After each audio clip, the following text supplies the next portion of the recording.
Sabato 23 agosto, Santa Rosa da Lima, Vergine. È il 235esimo giorno dall'inizio dell'anno, ne mancano 130 al termine. Il sole sorge alle 6:21 e tramonta alle 20:05. La luna si leva alle 6:21 e tramonta alle 20:15.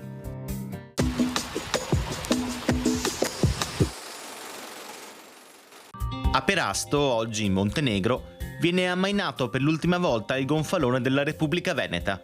Salutate da 21 colpi di cannone, le gloriose insegne vengono messe su un bacile d'argento e portate nella cattedrale. Il conte Giuseppe Viscovic pronuncia il seguente discorso. Per 377 anni le nostre sostanze, il nostro sangue, le nostre vite, le esistai sempre per Dio San Marco. E felicissimi sempre se avemo reputati con nu con ti, e sempre con ti sul mar nu semo stai illustri e vittoriosi.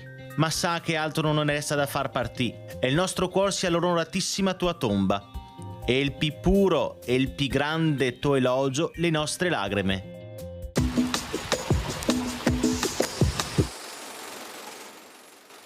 Le previsioni per domani. La circolazione depressionaria responsabile di residua instabilità mattutina si allontana favorendo un miglioramento ma con ancora molte nubi.